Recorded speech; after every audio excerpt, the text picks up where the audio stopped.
سنو اور دل کے کانوں سے سنو، اور خاص طور پر میری بہنوں اور بچیوں خاص طور پر سنو، یہ باعزید بستامی اتنے بلند مقام تک کیسے پہنچے؟ ان کے باپ کا بچپن میں انتقال ہو گیا تھا، یہ یتیم ہو گئے تھے، ان کی ماں بیوہ ہو گئی تھی، اور ماں نے بیوہ ہو جانے کی وجہ سے لوگوں کے گھروں میں کام کاج کر کے اپنا اور اپنے یتیم بچے کا پیٹ پالنا شروع کیا تھا۔ جب بچہ بڑا ہونے لگا تو یہ ماں ڈرنے لگی کہ اب میرا بچہ بڑا ہو رہا ہے، گلیوں میں کھیل رہا ہے، یہ غلط سنت لڑکوں کا ساتھ ہوگا، میرا بچہ بگڑ جائے گا، میں کیا کروں؟ لوگوں سے مشورہ کیا، لوگوں نے کہا کہ دیکھو ایک مدرسہ ہے، وہاں ایک بہت بڑے شیخ ہیں، وہاں جو بچے پڑھتے ہیں وہ بچے اللہ کے ولی بن جاتے ہیں۔ ہمارا مشورہ یہ ہے کہ اگر تمہاری یہ تمنا ہے تو تم وہاں اس بچے کو پہنچا دو۔ بیوہ ماں اپنے یتیم بچے کو لے کر پتہ پوچھتے پوچھتے اس مدرسے میں پہنچ گئی، وہاں جا کر ان بزرگ سے ملاقات کی، سلام کیا، تعارف کرایا، حضرت میں غریب بیوہ عورت ہوں، مزدوری کر کے لوگوں کے گھروں میں کام کر کے اپنا اور اپنے یتیم بچے کا پیٹ پالتی ہوں، اس یتیم بچے کو ساتھ میں لائی ہوں، یہ گلیوں میں کھیلنے لگا، مجھے ڈر لگ رہا ہے کہیں بگڑ نہ جائے، اور میری تمنا یہ ہے اور میرے مرحوم شوہر کی بھی یہی تمنا تھی کہ میرا بچہ عالم ربانی بنے، دین کا خادم بنے، اسلام کا جھنڈا دنیا کے اندر پھیلائے۔ میں تو اس لیے آئی ہوں، مجھے لوگوں نے آپ کا پتہ بتایا، اس بچے کو اپنے پاس رکھ لیجئے اور اس کو ایسا عالم بنا دیجئے کہ وہ نائب رسول بن جائے اور اللہ کو پسند آ جائے۔ وہ بزرگ بہت متاثر ہوئے اس بندی کی ان باتوں سے، کہنے لگے اچھا چھوڑ جاؤ، میں جو کچھ کر سکوں گا کروں گا۔ مگر یہی نہیں، جاتے جاتے اس اللہ کی بندی نے ایک ریکویسٹ اور کی، ایک درخواست اور کی، اور کہنے لگی حضرت ایک درخواست اور ہے، یہ بچہ پہلی بار گھر سے نکل رہا ہے، اس کو میری یاد بہت آئے گی، یہ بہت مجھے یاد کر کر کے روئے گا، آپ سے چھٹی مانگے گا، گھر آنے کی اجازت چاہے گا، مگر حضرت اگر یہ جلدی جلدی گھر آئے گا تو اس کا دھیان بٹے گا اور پھر یہ وہ نہیں بن پائے گا جو میں اس کو بنا ہوا دیکھنا چاہتی ہوں، اس لیے حضرت کچھ کیجیے گا، اس کو میرے پاس تو تبھی بھیجیے گا واپس جب یہ اللہ کا ولی بن جائے۔ وہ حیران رہ گئے، وہ شیخ، وہ بزرگ، یہ کیا عورت ہے، اس کی کیا ہمت اور تمنائیں ہیں۔ کہنے لگے اچھا جاؤ دعا سے میری مدد کرنا، میں جو کر سکوں گا تمہارے بچے کی تعلیم و تربیت کے لیے کروں گا۔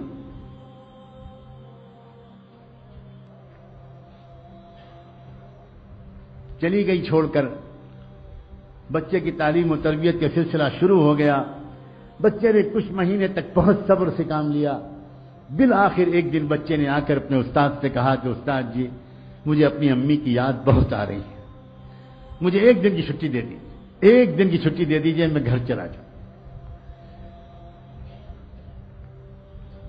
اب استاد بہت پریشان، اگر اجازت دیتے ہیں چھٹی دیتے ہیں تو ماں سے کیا گیا وعدہ ٹوٹتا ہے، اور اگر چھٹی نہیں دیتے تو اس معصوم بچے کا دل ٹوٹتا ہے، کیا کریں؟ اللہ کی طرف متوجہ ہوئے کہ اللہ اس مسئلے کا ایسا حل میرے دل دماغ میں ڈال دیجئے کہ نہ دل ٹوٹے بچے کا نہ وعدہ ٹوٹے۔ اللہ نے مدد فرمائی، دل میں ایک ترکیب آ گئی، اور کہنے لگے اس بچے سے کہ بیٹا ایک کام کرو، میں تم کو سبق دیتا ہوں، وہ سبق یاد کر کے شام تک سنا دو گے تو میں تم کو چھٹی دے دوں، میں تم کو چھٹی دے دوں۔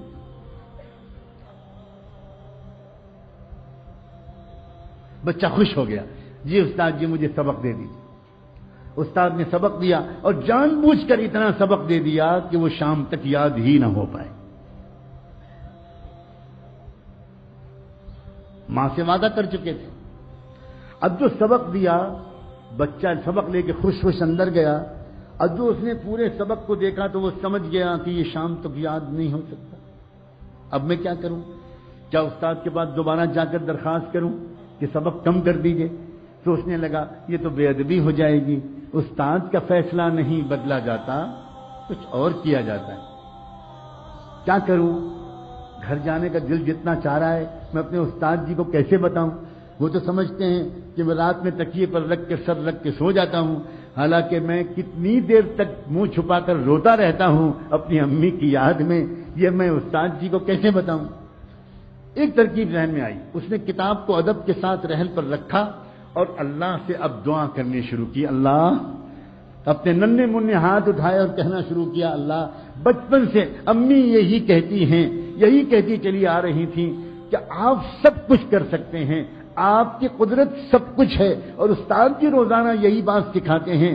اللہ آج مجھ یتیم بچے کی دعا قبول کر کے اپنی قدرت کو استعمال کر لیجئے، اللہ شام تک یہ سبق یاد کروا دیجئے۔ اللہ آپ تو آپ کی قدرت کا واسطہ، اللہ آپ جانتے ہیں میں اپنی امی کی یاد میں کتنا تڑپ رہا ہوں، اللہ میرے ٹوٹے دل کو سکون دے دیجئے۔ میرے ابو ہے زندہ ہوتے تو وہ کبھی کبھی آ جاتے، میں ان کو دیکھ لیتا، تسلی ہو جاتی، اب تو وہ بھی نہیں ہے، اور بچوں کے تو اماں ابا آ جاتے ہیں۔ اللہ میں اکیلا یہاں پڑا ہوں، آپ رحم کر دیجئے۔ میں استاد کے پاس جا کر بے ادبی کا گناہ تو نہیں کرنا چاہتا، لیکن یہ سبق مجھے شام تک یاد دلا دیجئے۔ اللہ آپ تو سورج کو پیدا کرنے والے، آپ تو چاند کو پیدا کرنے والے، آپ تو سورہ رحمان کو اتارنے والے، اتنی قدرت والے، اور آپ اس کے بعد اللہ کر دیجئے، یہ کر دیجئے، اور خوب دعا مانگ کے یقین کے ساتھ کہ اللہ نے میری دعا قبول کر لی ہوگی، سبق یاد کرنے بیٹھا، اور سچا واقعہ ہے تاریخ کا کہ شام تک اس کو پورا سبق یاد ہو گیا۔ اب وہ پہنچا اپنے استاد کے پاس، استاد جی سبق سن لیجئے۔ استاد کو یقین تھا، سوال ہی نہیں پیدا ہوتا کہ پورا سبق یاد ہو جائے۔ سناؤ بیٹا سناؤ۔ اب جو بچے نے سبق سنانا شروع کیا تو استاد حیران رہ گئے، اس طرح اس نے پورا سبق سنا دیا کہ نہ کہیں بھولا نہ کہیں اٹکا۔ استاد سمجھ گئے اس بچے کا معاملہ کچھ خاص ہے، اب میں اس کو نہیں روک سکتا، میں تو وعدہ کر چکا ہوں، جاؤ بیٹا جاؤ۔ بچے نے استاد کے ہاتھ چومے، دعائیں لیں، اور اس کے بعد نکلا، اچھلتا کودتا ہنستا کھیلتا، خوب مسکراتا، گیت گاتا، اور اپنے گھر کی خیالوں میں، امی کی یادوں میں مگن گھر کی طرف روانہ ہو گیا۔ اس طرح جاؤں گا، ایسی آواز دوں گا، ایسے پکاروں گا، امی ڈھونڈے گی، میں چھپ جاؤں گا، پھر پیچھے سے آ کے امی کو پکڑ لوں گا، اب مزہ آئے گا، پھر امی مجھے کھانا کھلائیں گی، پھر امی مجھے اپنے پاس سلائیں گی، کب سے امی کی خوشبو نہیں سونگی۔ انہی خیالوں میں ایک چھوٹا سا معصوم بچہ کس طرح گھومتا ہوا گیا ہوگا، آپ خود سوچو۔ گھر پہنچا، گھر کا دروازہ بند تھا، امی کوئی جواب نہیں ملا، امی دروازہ کھولیے، کوئی جواب نہیں ملا، زور سے اس نے پھر آواز دی، امی دروازہ کھولیے، تو اندر سے جواب ملا، کون ہے دروازے پر؟ من دق الباب۔ تو بچے نے باہر سے کہا، امی میں آپ کا بایزید ہوں، دروازہ کھولیے۔ تو اندر سے جواب آیا عجیب لہجے میں، کون بایزید؟ یہ والا میرا بایزید نہیں ہو سکتا، میرا بایزید تو تب آئے گا جب اللہ کا ولی بن جائے گا، میرا بایزید تو یہ نہیں ہو سکتا۔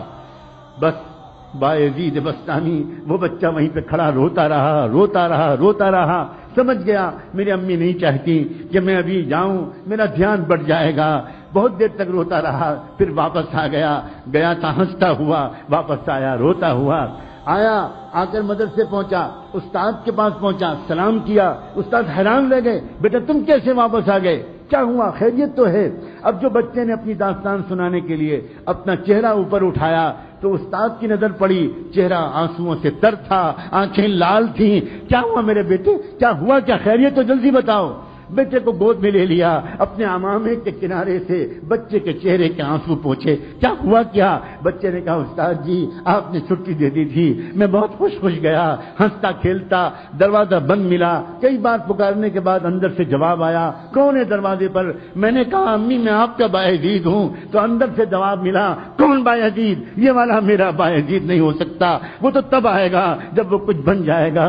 پھر کیا ہوا، میں وہیں کھڑا روتا رہا، بہت دیر روتا رہا، پھر واپس آ گیا۔ اب استاد جی میں گیا تھا کھیلتا ہنستا، آیا ہوں روتا ہوا۔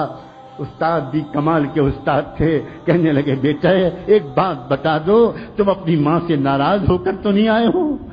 بس بچے نے کہا، استاد جی میرا دل ٹوٹا بہت ہے، اور میری آنکھیں بہی بہت ہیں، میری آنکھیں بہی بہت ہیں، میں ناراض ہو کر تو نہیں آیا، لیکن میرا دل ٹوٹا بہت ہے۔ لیکن استاد جی اب تو میں آپ سے کہتا ہوں، میں آپ سے ہزار خوشامد کروں، مجھے چھٹی مت دیجیے گا، مجھے گھر نہیں بھیجیے گا، اور بس ایک بات کی آپ سے اور درخواست ہے، مجھے ویسا بنا دیجئے جیسا میری امی چاہتی ہیں، اور ایک اور درخواست ہے، یہ دعا کر دیجئے کہ میری امی بیمار رہنے لگی ہیں، بیوہ ہیں، گھروں میں کام کرتی ہیں، کہیں ان کی زندگی کا چراغ گل نہ ہو جائے، ان کی زندگی میں اتنی برکت ہو کہ وہ مجھے وہ بنا ہوا دیکھ تو لیں جو وہ مجھے بنانے کے لیے اتنی قربانیاں دے رہی ہیں۔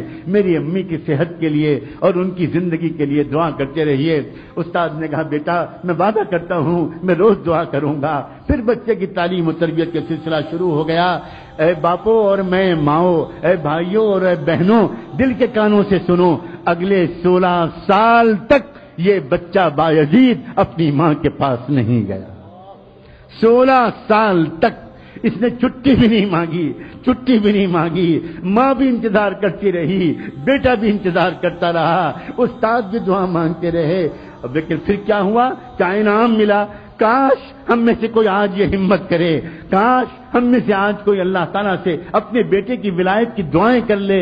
انعام جانتے ہو کیا ملا؟ سنو، تاریخ میں لکھا ہے، طبقات الاولیاء میں لکھا ہے، نزہۃ الاولیاء میں لکھا ہے، کتنی کتابوں میں یہ واقعات لکھے ہیں کہ بایزید بسطامی کی عمر جب تقریباً 22 سال کی ہو گئی، 22-23 سال کی، یعنی 16 سال گزر چکے تھے اس واقعے کو، تو اس وقت کیا ہوا؟ ایک مرتبہ خواب میں ان کے بزرگ نے حضور پاک صلی اللہ علیہ وسلم کی خواب میں زیارت نصیب ہوئی، انہیں استاد کو زیارت نصیب ہوئی۔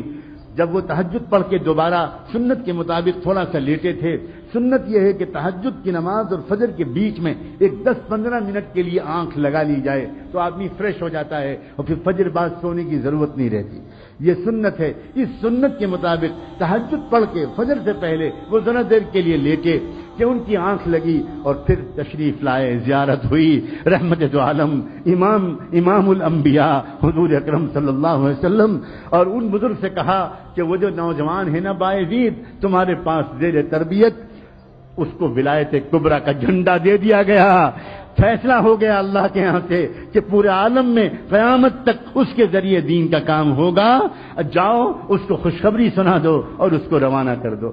جلدی سے اٹھے، تازہ وضو کیا، اندر گئے، دیکھا وہ لڑکا ابھی نماز پڑھ رہا تھا، پیچھے بیٹھ گئے اور پیچھے بیٹھ کے انتظار کرنے لگے۔ نوجوان جب نماز سے فارغ ہوا بایزید تو پکارا کہ بیٹا ادھر آؤ، قریب بلایا، سینے سے لگایا، پیشانی کو چوما اور کہا یا بایزید تمہاری ماں کی قربانی رنگ لائی، تمہاری بیوہ ماں کی دعائیں قبول ہوئیں، تمہارے باپ کی تمنا پوری ہوئی اور تمہارا مجاہدہ اللہ کے ہاں قبول ہو گیا، جاؤ اب اللہ تم سے دین کا کام لے گا۔ سینے سے لگایا، نور نسبت کو منتقل کیا، اپنا عمامہ اتار کر ان کے سر پر رکھ دیا، کہا جاؤ اب تم سے اللہ دین کا کام لے گا، اب تم کو یہاں ٹھہرنے کی ضرورت نہیں۔ بایزید بسطامی نے اپنے استاد کے پھر ہاتھ چومے، پیشانی کا بوسہ لیا، سر پر ہاتھ پھروایا، دعائیں لیں اور پھر اس کے بعد روانہ ہوا۔ وہی راستہ تھا، وہی گھر تھا، وہی گھر کا دروازہ تھا، آج بھی دروازہ بند تھا، مگر آج کیا ہوا؟ جیسے ہی پہنچے اور جا کر آواز دی امی، پہلے ہی دروازے آواز پر ماں دوڑی ہوئی آئی، دروازہ کھول دیا، سامنے نوجوان سنت کے لباس میں ملبوس، تقوی کی نور پیشانی سے پھوٹتا ہوا۔ ماں نے دیکھا آ گیا میرا بیٹا، آ گیا میرا لال، میرے جگر کا ٹکڑا آ گیا۔ بچے نے کہا جی امی میں آ گیا۔ ماں کے قدموں پر بچہ گرنے لگا، ماں نے جلدی سے بچے کو اٹھایا، تھاما، اپنے کلیجے سے لگایا، آؤ بیٹا آؤ، کب سے میں تیرے انتظار میں تھی۔ بستر پر بٹھایا اور کہا بیٹا تھوڑی دیر انتظار کر لو، میں ابھی گرم گرم کھانا تجھے کھلاؤں گی، مگر میں پہلے اپنے مالک کا شکر تو ادا کر لوں۔ پھٹا پرانا بوریا بچھایا اور اس پر ماں نے 2 رکعت نماز کی نیت باندھی اور اس کے بعد اللہ سے کہا اللہ مجھ بیوہ کا شکر قبول کر لیجئے، مجھ ٹوٹے دل والی کا شکر قبول کر لیجئے، آپ نے میری دعا قبول کر لی، میرے مرحوم شوہر کی تمنا کی لاج رکھ لی اور آپ نے میرے بیٹے کو کچھ بنا دیا۔ سلام ہو بایزید بسطامی پر، اور سلام ہو ان سے بھی زیادہ بایزید بسطامی کی ماں پر، اس عظیم والدہ پر، بیوہ عورت پر، اس کی ہمت پر، اس کے ارادے پر اور اس کی ان عظیم تمناؤں پر۔ عورتوں کی تمنائیں جب درست ہوتی ہیں تو امت کو بایزید بسطامی ملا کرتے ہیں، امام بخاری ملا کرتے ہیں، ابو حنیفہ و شافعی ملا کرتے ہیں، امام مالک ملا کرتے ہیں، عبد القادر جیلانی ملا کرتے ہیں، معین الدین چشتی ملا کرتے ہیں۔